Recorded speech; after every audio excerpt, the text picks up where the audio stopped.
After a fight with her fiancé, Michelle packs her things and leaves, placing her engagement ring and the apartment keys on the table. She drives for a long time through the countryside, stopping at a gas station where she notices a car that has been following her for some time. Late at night, her fiancé calls, trying to convince Michelle to return, but she doesn't want to talk and turns on the radio.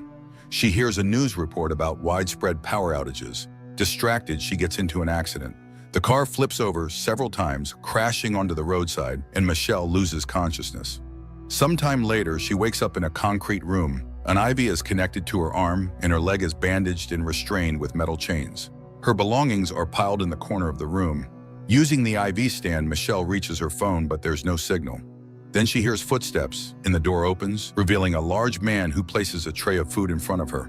She begs him to let her go, promising she won't tell anyone, but the man tells her that he's not letting her die, and after leaving the key to her shackles, he walks out.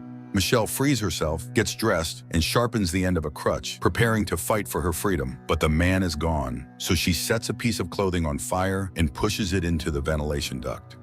The fire alarm goes off, and when the man runs in, he injects her with something, causing her to pass out. When she regains consciousness, Michelle sees the man sitting by her bed. He tells her that she's actually very lucky to be there. She must eat and take her medication because humans have been attacked, though it's still unclear what kind of attack it is. They are now in a bunker beneath his farm. He saw her crash and couldn't leave her to die. Michelle insists on calling the police, but the man explains that the outside world is contaminated. It will take at least a year for the air to be breathable again, and that's only if it was a simple attack.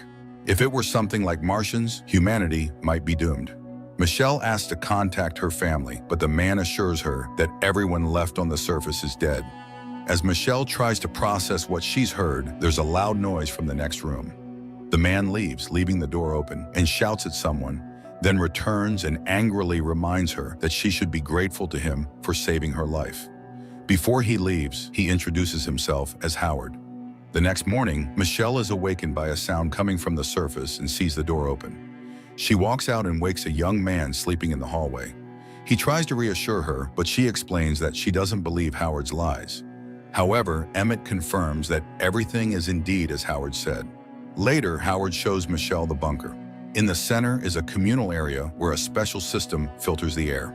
There's a library, a TV, and movies on disc. The kitchen is impressive, with an electric stove, fridge, and silverware. The table is a family heirloom. Access to Howard's personal room is forbidden.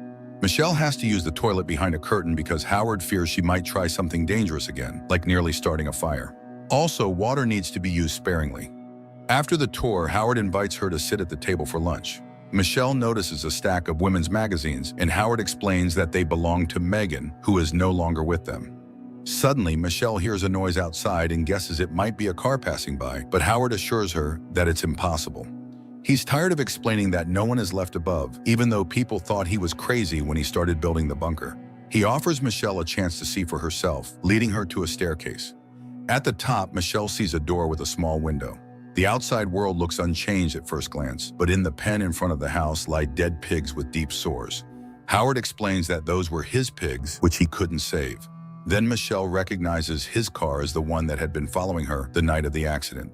Howard points out that these doors are always locked and shows her the key. Later, Michelle and Emmett discuss the situation. Emmett reveals that Howard had served in the Navy. Afterward, he bought the farm and hired Emmett to help with the chores. Howard is obsessed with conspiracy theories, which is why he built the bunker. Emmett wasn't kidnapped. He ran to Howard's bunker, hoping to take shelter because he saw Howard pouring all his money into its construction. Michelle reminds Emmett that it was Howard who caused the accident and brought her here, so everything he says about an attack is a lie. But Emmett insists she's wrong. He saw the attack himself, a flash, an explosion, and the horizon turned red. He's glad he made it to the bunker before Howard locked the door. Michelle tries to refute Howard's claims, unaware that he's been standing in the doorway, listening to their conversation. Howard invites them to dinner, remarking that the two seem to have gotten along well. During dinner, Emmett talks about his unfulfilled dreams and then notices a Monopoly game, suggesting they pass the time playing it. Howard gets annoyed by the chatter, and Michelle flirts with Emmett, provoking Howard's outburst of anger. He yells at her, demanding respect because he saved her life. While Howard is scolding them, Michelle manages to steal the keys from his belt.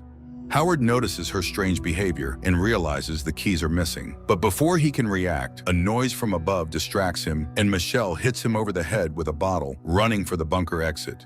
Emmett shouts after her to stop, but Michelle reaches the door and slips into the airlock just before Howard can catch up. Michelle sees a car approaching the farm.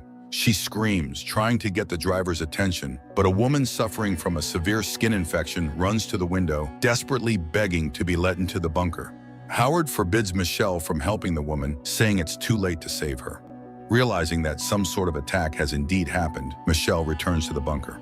Later, Howard admits that he caused Michelle's accident, but it was this accident that saved her life. Howard lends her some of Megan's clothes and sends her to shower since she was near the door. He reveals that he recognized the infected woman as his former neighbor. Since most people knew about his bunker, others may come here too. Howard demands that Michelle stitch up the wound she caused and starts telling funny stories from his time in the Navy. Michelle begins stitching up Howard's wound as he continues to share stories, praising her for her efforts. Later, he brings a box containing her belongings from the car and asks her about her life. Michelle admits that she had dreamed of becoming a fashion designer. Howard in turn shares that his daughter Megan had wanted to be an artist. He shows Michelle a picture of Megan, a young girl, and laments that after his divorce, Megan's mother turned her against him and took her to Chicago.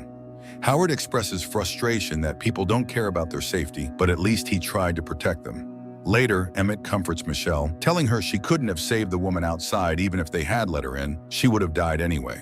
They reminisce about their past lives. Emmett, who had been awarded a scholarship to a polytechnic school, admits he got scared and never left for it.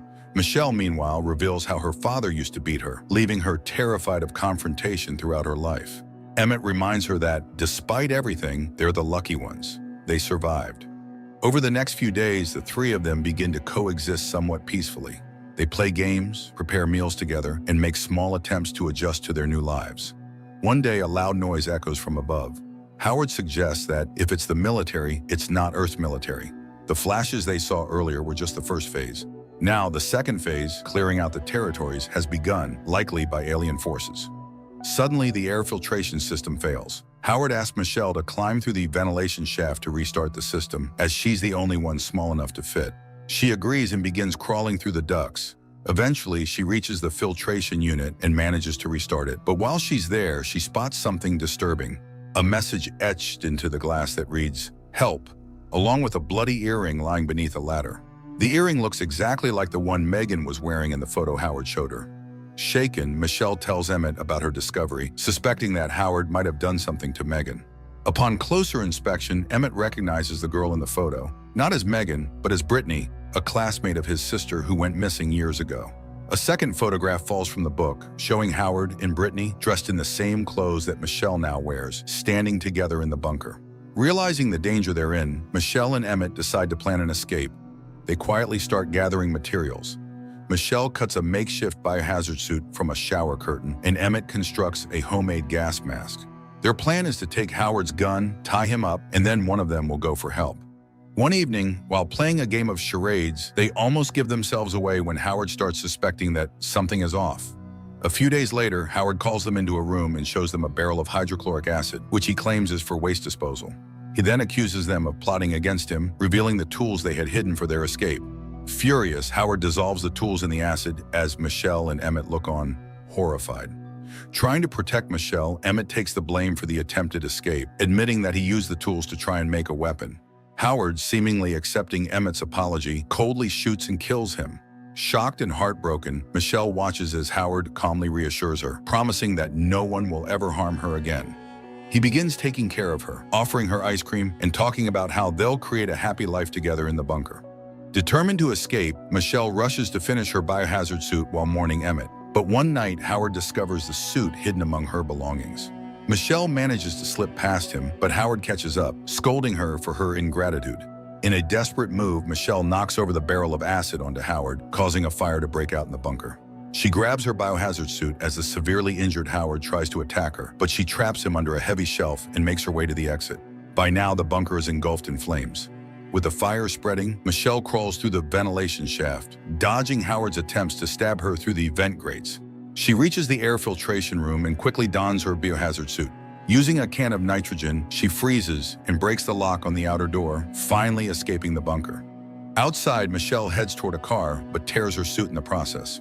Panicking, she seals the rip with duct tape she finds in the vehicle. Just as she's about to relax, she notices a flock of birds flying freely overhead. Realizing that the air isn't toxic, Michelle removes her gas mask. But before she can celebrate, she spots an alien spaceship hovering in the distance, behaving almost like a living creature. As Michelle watches in horror, the bunker explodes behind her, drawing the attention of the alien ship. She frantically searches for the car keys, but can't find them. She runs to the car of the woman who had tried to get into the bunker earlier, but the car alarm goes off, alerting the alien. Terrified, Michelle hides in a nearby shed where she finds the corpse of the infected woman. Searching the body, Michelle locates the car keys just as the alien creature begins investigating the shed, trying to force its way through the animal door. Taking advantage of the alien's distraction, Michelle sprints toward Howard's house, but as she reaches it, the alien ship flies overhead, releasing a poisonous gas. Michelle quickly puts on her gas mask and survives the chemical attack. She hides in the car, but the alien begins probing the vehicle, testing its defenses. When it becomes clear that the car is too difficult to breach, the alien ship lifts the vehicle into the air. Inside the car, Michelle finds a bottle of flammable liquid and a lighter. She quickly makes a Molotov cocktail and throws it into the alien ship's mouth-like opening. The resulting explosion destroys the alien, and the car crashes to the ground. Michelle survives the fall, climbs out of the wrecked vehicle, and drives away in the woman's car. While driving, she tunes the radio and hears news reports of humanity's victories over the alien invaders. There are instructions for survivors to evacuate and a call for those with medical training or combat experience to head to Houston. As Michelle stops to listen to the full message, she notices a sign pointing toward Houston. She drives in that direction, determined to help, and as lightning flashes, she glimpses an even larger alien ship looming in the sky.